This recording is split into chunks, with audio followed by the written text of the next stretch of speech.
Bienvenidos a tu podcast Homo Deus, el podcast de la Facultad de Humanidades. Este podcast tiene un objetivo totalmente educativo y de formación para conocer el interés nacional respecto a temáticas que implican al Estado, los problemas sociales, la situación educativa, política, entre otros. Nos acompaña el doctor Carlos Harvard, especialista en arbitraje internacional y profesor de Derecho Internacional. Este podcast se titula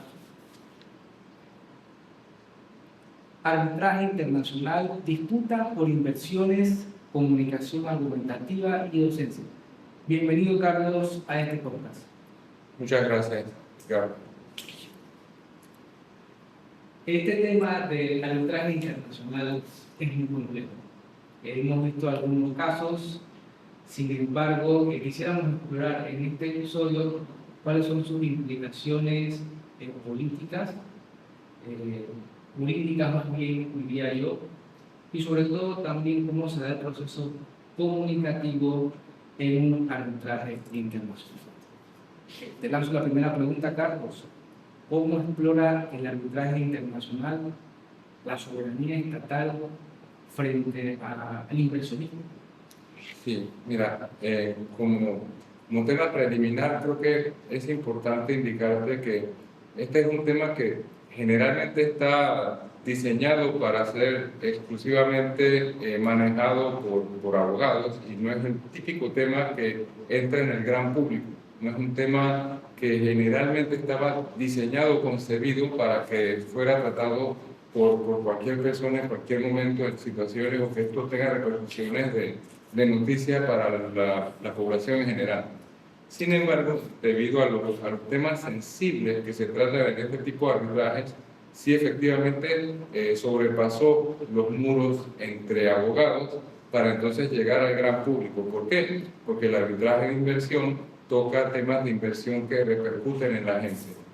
La construcción de grandes proyectos, concesiones de petróleo, concesiones de minas, de extracción de recursos naturales, que siempre van a tocar, son temas sensibles que van a tocar a la población en general, y cuando ven que esto sale un poco de la esfera puramente estatal y se va a un arbitraje internacional, entonces la población también quiere saber qué es lo que está pasando con ese arbitraje internacional, en el que, siendo el arbitraje de inversiones, además existe un riesgo para el Estado de una condena que obviamente debe pagar con los fondos públicos que pertenecen a la población.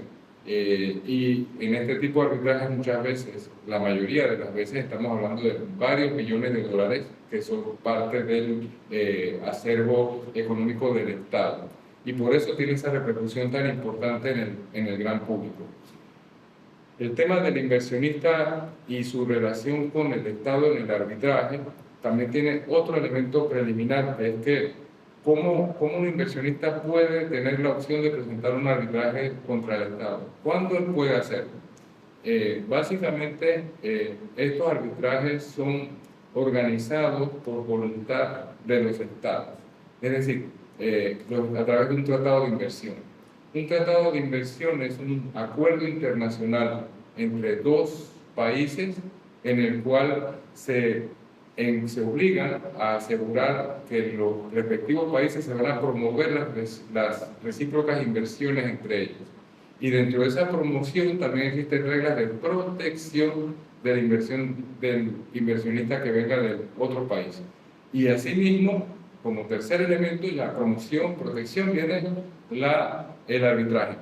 Es decir, que cualquier litigio que tenga el inversionista que venga del país con quien se firmó el tratado y el Estado, él pueda presentar un arbitraje en contra del Estado.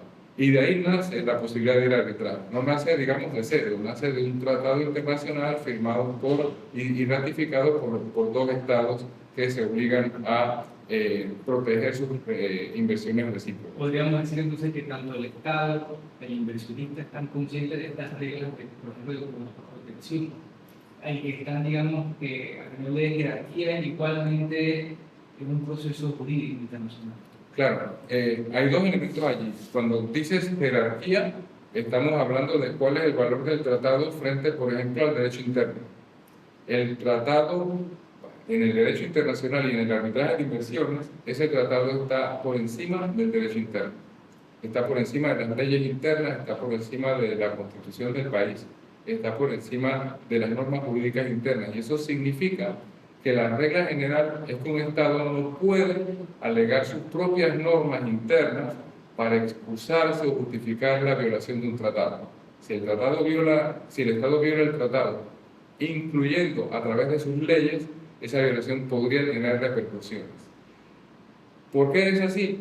Porque es el Estado mismo el que en ejercicio de su poder soberano se acordó con el otro Estado esas reglas de protección y les dio ese carácter de derecho internacional que está por encima del derecho interno. Me parece que sin esta obligación propia que el Estado se ejerce a sí mismo, otros Estados tampoco participarían en este caso, diciendo, bueno, yo como Estado me acoplo de las reglas del juego, y supongamos que hay otro Estado que diga, no, está por encima mi derecho soberano y las reglas del juego las pongo a lo local.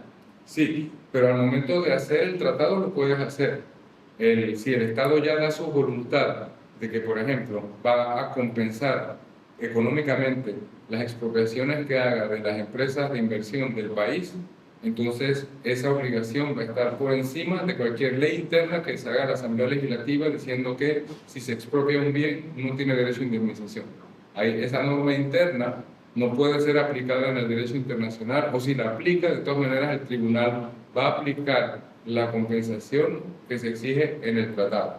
Entonces, esto es un tema de soberanía efectivamente, porque el Estado aquí ya está limitado, no puede hacer uso de la soberanía para desligarse de la obligación internacional, pero hay que recordar que el Estado, en ejercicio de su poder soberano, se obligó a cumplir con estas reglas. Sí, me parece algo gracioso. Exactamente. Siendo soberano, más conducto, me acoplo a esta regla internacional, derecho internacional. Exactamente, pero al final el paralelo es igual con las personas privadas. Es decir, las personas privadas, mientras nosotros no violemos la ley, podemos hacer lo que queramos. Si yo me quiero vestir de azul, yo me puedo vestir de azul. Si quiero vestirme de amarillo, me visto de amarillo. Pero si yo firmo un contrato de trabajo en donde yo me obligo a usar un uniforme, ya estoy en el contrato de trabajo. Si yo voy vestido sin mi uniforme, puede que me puedan ejercer una acción disciplinaria por no respetar las reglas de uniforme, incluso hasta que me despidan. Entonces yo, en ejercicio de mi voluntad, acepté estar en este trabajo bajo estas reglas, y si las incumplo pueden haber consecuencias. Así mismo funciona el derecho internacional. De hecho, el derecho internacional no se mete en prohibir la expropiación. Ningún tratado de inversiones prohíbe la expropiación. Lo que se establecen son reglas de que si el Estado expropia, tiene que compensar.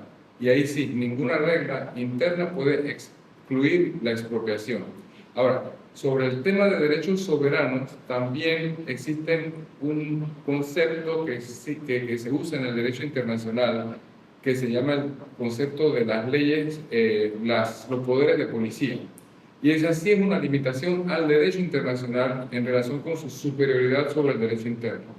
Y, por ejemplo, si por razones generalmente sensibles para el Estado, sobre ciertos temas sensibles para la comunidad internacional, el derecho internacional a veces se hace flexible y permite que el Estado tenga un margen de maniobra, incluyendo márgenes de maniobra que pueden romper con reglas, parámetros generales del derecho internacional, pero que se justifican en el caso por razón de temas muy fundamentales. Entonces ahí, esa es la excepción a la regla general que dije, ahí el derecho interno puede usarse para justificar la supuesta violación de un tratado, y al final el derecho internacional dice no se viola el tratado. Lo que estoy hablando es muy abstracto, pero cuando lo concretizo, en realidad esto se trata, y esto va a ser más fácil para todas las personas entenderlo.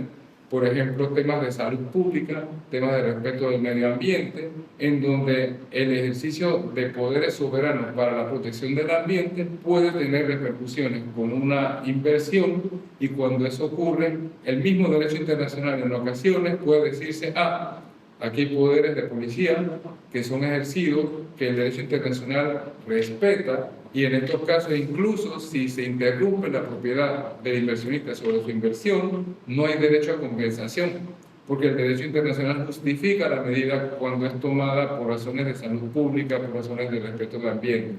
Hay un caso, por ejemplo, el caso Philip Morris contra Uruguay. Se trataba de la marca Philip Morris, que usaba, creo que era Marlboro, la marca de cigarrillos que ellos comercializaban. Ellos presentaron un arbitraje de inversión en contra de Uruguay porque les habían expropiado la marca. ¿Cómo el Estado de Uruguay supuestamente expropió la marca de cigarrillos?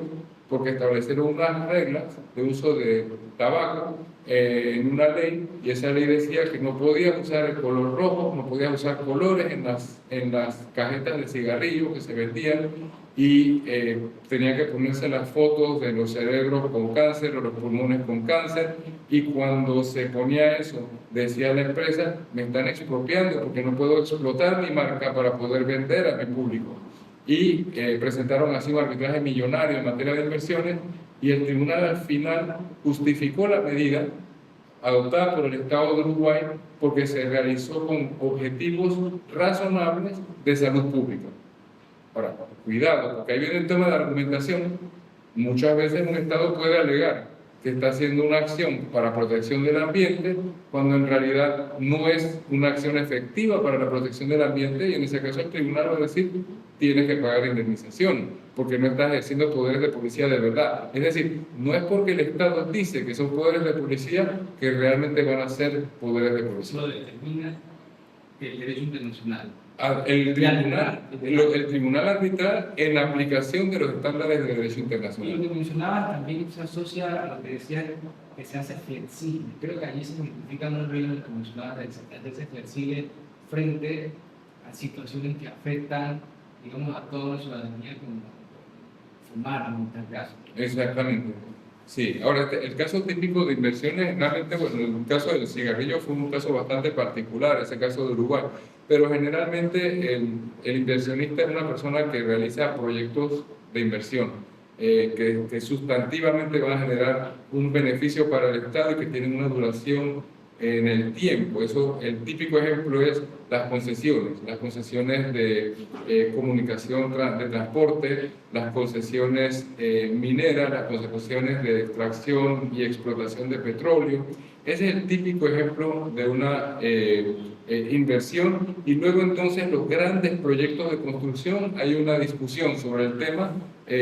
Ya por ejemplo ha habido una discusión bastante desarrollada sobre cuándo se tiene una inversión y cuándo no, pero es una discusión que el Estado inicia también. Qué bueno, ahora que mencionas de cuándo inicia y cuándo no, la siguiente pregunta que te lanzo es ¿quién puede presentar un arbitraje de inversiones? Por ejemplo, conociendo que ambos, el Estado o el inversionista, están siendo,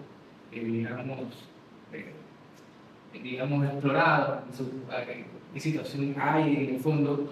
Y me llama la atención uno, cómo los inversionistas logran estar en el mismo estado, en la misma situación como un estado. Y segundo, también quiénes son los actores de estos inversionistas, quiénes son. Sí, ahí, y esto, o sea, la fuente de todo es el tratado de inversión, ¿no? Entonces, el Estado está, a través del tratado de inversión con el otro Estado, él está ofreciendo la posibilidad a todos los inversionistas que vengan del país con quien se firma el tratado. Por ejemplo, Panamá y República Dominicana tienen un tratado.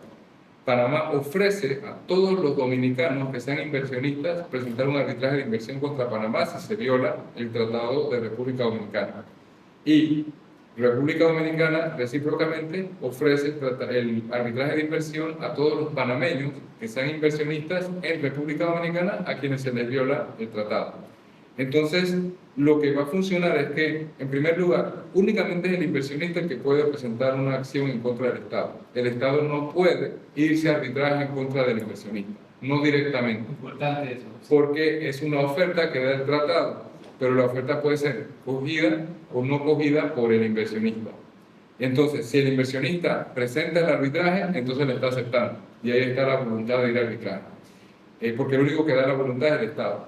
Entonces, ahí lo que generalmente, y el Estado puede defenderse sobre lo que se llaman acá temas de jurisdicción y competencia. Es decir, el tribunal puede decir, mira, en realidad tú no eres un inversionista de República Dominicana, tu verdadera nacionalidad es otra, o estás usando una empresa que no es una mera pantalla porque tienes varias empresas detrás que son de otra nacionalidad.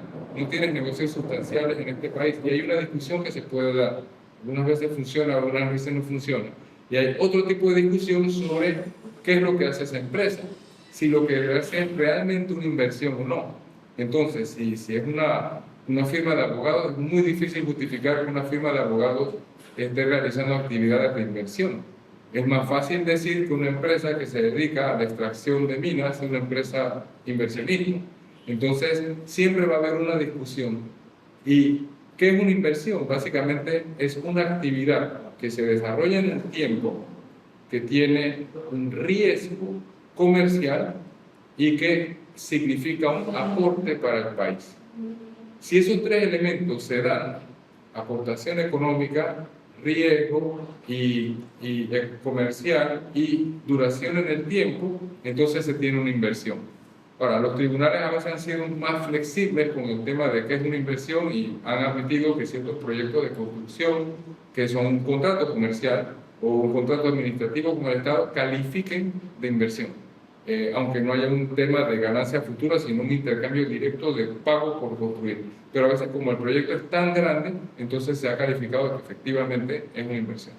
¿Ha cambiado ese concepto de ver este tipo de contratos, por ejemplo, de construcción a grado de inversión? Sí, lo que pasa es que el tratado de inversión generalmente no dice cualquier deuda con el Estado, la tenencia de una sociedad, de acciones en una sociedad califican de inversión. Pero claro, esa es una visión bastante restringida del concepto de inversión y muchas veces se ha querido agregar una definición económica de la inversión para decir, el tratado no puede decir que cualquier obligación con el Estado, porque, y ahí viene, esto es una típica expresión de abogados especializados en esta materia, un tiquete de metro genera la obligación de parte del Estado de permitirme el transporte. ¿Eso me convierte en inversionista? No, o sea, definitivamente no, porque me costó que 35 centavos, o sea, 1,40 en otros países, no puede ser eso una inversión, en realidad, pero sí genera una obligación del Estado. Entonces ahí es donde se agrega el elemento de la definición sustantiva de la inversión, que va a decir que tiene que haber un aporte económico al Estado, un valor agregado que yo le genero a ese Estado, y una duración en el tiempo y un riesgo comercial. Excluyendo todo riesgo político, porque precisamente el tratado lo que viene es a excluir riesgo político, que un Estado caprichosamente le dé la gana de expropiar el bien del inversionista. En conclusión, el Estado al hacer y permitir, digamos, estos arbitrajes de inversión al inversionista es para garantizar una seguridad económica a la empresa. Una seguridad jurídica. Exactamente, y ahí viene una diferencia muy importante, porque la seguridad económica yo la entendería con garantizar el resultado positivo de la inversión, y no, eso no lo garantiza el Estado, no podría hacerlo y sería muy irracional pensar que el Estado va a obligarse a garantizar que esa inversión rinda beneficios, porque hay riesgo comercial. Si no funcionó la idea, porque económicamente es una mala idea, entonces no va a funcionar. Digo, yo no puedo tener esto, no estoy seguro de que tener una pista de patinaje sobre hielo en las tablas, de donde viene mi mamá, sea una idea que va a generar un impacto económico para el país o para el mismo inversionista. A lo mejor ese negocio se le va a un fracaso. Entonces, porque probablemente los costos de operación serían altísimos versus la ganancia que se va a recibir. Entonces, ese proyecto, aunque califique de inversión, la protección que ofrece el Estado sería simplemente, yo te garantizo que yo no voy a interferir con esta inversión. Tú vas a poder hacer tu empresa y vas a poder hacer tu pista de hielo en las tablas, enfrente al parque, enfrente a la iglesia de Santa Librada. Pero, si tú haces eso y fracasas, yo no te garantizo. Pero si por ejemplo, un alcalde empieza a decir, bueno, ahora vamos a usar la mitad, o yo te quito, ahora tienes que pagar un impuesto 4 veces más grande porque tienes la pista en las tablas, eso sí puede ser considerado como una intromisión irracional por parte del Estado que afecta el valor de la inversión. Eso es lo que el tratado intenta prohibir, intenta proteger, o por lo menos genera una indemnización por esa situación. Y el inversionista quien lleva el proceso, inicia el proceso de arbitraje. Contra el Estado, exactamente. El Estado genera voluntad. Él ofrece y el inversionista acepta presentando la acción contra el Estado. Me llama la atención que mencionabas que esa es la discusión que se da en los arbitrajes internacionales de qué es una inversión, qué no es una inversión. Es decir, que hay una parte comunicativa muy importante en la formulación, en las definiciones de el proceso de la situación. Sí, la discusión se da sobre tres ejes principales. Primero es la puerta de entrada al arbitraje. Los estados van a decir, oye, este es la verificación, ¿es o no es un inversionista? Y si el estado considera que él no es un inversionista, o que no realiza una inversión, o que no viene de ese estado, se va a formar la discusión. Yo estuve directamente, porque representé a Panamá en un arbitraje de inversión que se llama Leopoldo Castillo contra la República de Panamá. Este era una persona que era de nacionalidad venezolana, que adquirió en algún momento la nacionalidad dominicana. Y él utilizó el Tratado de Dominicana para presentar un arbitraje en contra de Panamá, porque él era dueño de una empresa de seguros. Este laudo es público y por eso puedo hablar públicamente de él. Se puede encontrar por internet que resultó de ese proceso. Y Panamá decía, uno, no es un inversionista dominicano porque su nacionalidad real y efectiva era venezolana. Y dos, la inversión que supuestamente la alega, que es el ejercicio de actividades de compañía de seguro, es una actividad regulada, esto no califica de inversión. Ahí sí el tribunal falló en contra en relación con ese punto, el punto de entrada, y ahí hubo una discusión importante. El segundo eje es si se violó o no se violó el tratado. Es decir, ¿hubo expropiación o no hubo expropiación? Interferí ilegalmente bajo el derecho internacional cometiendo una violación del tratado, y esa es una segunda discusión que se va a dar. El inversionista va a decir, se violó el tratado, y el Estado va a decir, no violó el tratado. Y el tercer eje de discusión es cuánto vale, en caso de que haya habido violación, cuánto vale la violación esa. ¿Qué fue? ¿Cuánto debo indemnizar por eso? Y es un tercer eje de discusión. En el caso de Leopoldo Castillo, Panamá ganó, pero no ganó diciendo que no era inversionista. El tribunal dijo, puede presentar el arbitraje y es un inversionista dominicano. Y su nacionalidad no tiene que ser efectiva, simplemente tenía su nacionalidad porque la adquirió. Pero en el momento de determinar si hubo violación del tratado, esa empresa de seguro fue liquidada porque tenía problemas con cumplimiento de normas en Panamá, y la liquidaron y fue objeto de una toma de control y luego de una liquidación. El tribunal consideró que esa liquidación era razonable, que esta era una empresa que se dedicaba a un mercado financiero bastante regulado por la Superintendencia de Seguros, y las acciones de la Superintendencia de Seguros, atribuibles a la República, no constituyeron violación del tratado y perdieron todas las demandas. Pero sí ganaron la parte jurisdiccional, que era el acceso al arbitraje. Pero en el momento de determinar la demanda, como perdieron todo, era una demanda por 93 millones y ganaron 0 y fueron condenados a aproximadamente 600 y pico mil en costas por ese arbitraje. Carlos, sé que también eres docente y, por ejemplo, enseñar estas definiciones o estos escenarios, ¿cómo se logra? Porque sí, estoy compartiendo algo tan complejo, sí, y buscando la parte educativa, cómo se logra esa comunicación, la comunicativa, estratégicamente, según tu experiencia también, ¿cómo lo has logrado? Sí, aquí dos elementos. Uno es el docente, y aquí voy a salir un poco también incluso del mismo arbitraje, sino viendo el tema de comunicación asertiva y demostrativa, que no necesariamente es lo mismo que comunicación explorativa e investigativa. Cuando uno está haciendo discusiones en el arbitraje de inversión sobre quién es el inversionista, si hubo violación o si tengo que pagar tanto en indemnización, el discurso de las partes, tanto el inversionista como el Estado, es un discurso que está esencialmente dirigido a la demostración de un hecho y de un derecho.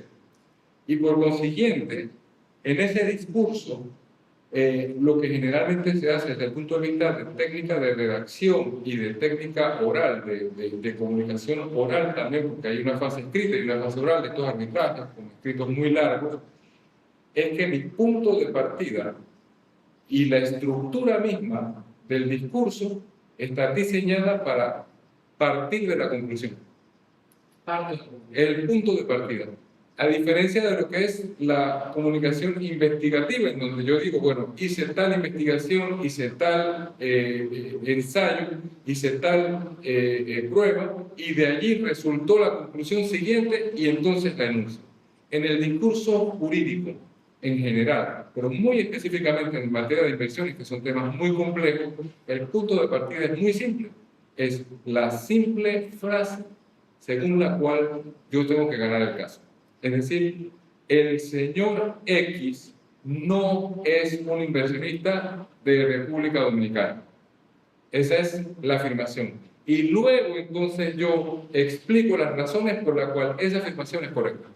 Yo no empiezo, porque si yo empiezo, y es un tema de comunicación, si yo empiezo a explicar las razones por las cuales mi conclusión va a ser la que voy a enunciar al final, el tribunal se me pierde y no sabe qué estoy hablando, sino hasta cuando llego a la conclusión, entonces entiende, pero se le olvidó todo lo que le dije anteriormente. Entonces, el punto de partida es, el Estado violó el tratado habiendo realizado la liquidación en contra de la empresa. Esa es la premisa del inversionista. Él va a partir de allí y luego entonces explica cómo se dio esa expropiación. Entonces, la estructura, porque el tema es que, claro, un discurso, incluso oralmente, un discurso demostrativo, de convicción, buscando convicción de parte del tribunal, tiene que ser un discurso directo y que su punto de partida es la conclusión y estructurado, es decir, que tenga secciones. Yo no puedo mezclar temas. Hay tres ejes, dije anteriormente. Si es un inversionista y puede presentar un arbitraje, primera pregunta. Segunda pregunta, si se violó el tratado. Y tercera pregunta, ¿cuánto vale? Yo tengo que tener tres secciones separadas. En primer lugar, me voy a concentrar únicamente diciendo, ¿es un inversionista? Dice el inversionista, o no es un inversionista, dice el Estado. Y en segundo lugar, ¿se violó el tratado? O dice el Estado, no se violó el tratado. Y esas son las conclusiones. Después yo explico el porqué. Y esto es súper importante, porque no es la típica explicación científica, porque aquí ya yo tengo por adquirida mi conclusión. Y yo lo que estoy tratando es de convencer al tribunal de que él, de embarcarlo hacia mi posición, de que efectivamente se violó o no se violó el tratado. Mi punto de partida es la conclusión. No es la forma en que se redacta generalmente en Latinoamérica, en el mundo hispánico, incluyendo España incluso. No es típicamente la forma en que redactamos nosotros, pero es la forma en que generalmente se ha utilizado para buscar un discurso de convicción. Estas estrategias se dan y son serias, los estudiantes, las relaciones que tengas. Mira, lastimosamente la enseñanza del derecho, y bueno, o sea, es que hay una diferencia entre la enseñanza del derecho como norma, como disciplina jurídica, y ahí yo no tengo que convencer a nadie, yo tengo que explicar cómo funcionan las normas. El discurso es más descriptivo para explicar el funcionamiento de las normas. Y otra cosa es la enseñanza del derecho o de la enseñanza de la práctica de la abogacía, que es otra cosa. La enseñanza del derecho sigue el sistema más científico, es decir, la norma establece tal cosa y voy a empezar a explicar cómo funciona la norma. No estoy tratando de convencer a nadie. Pero cuando yo voy a enseñar la práctica del derecho, y eso sí lo hago en mis cursos porque yo soy parte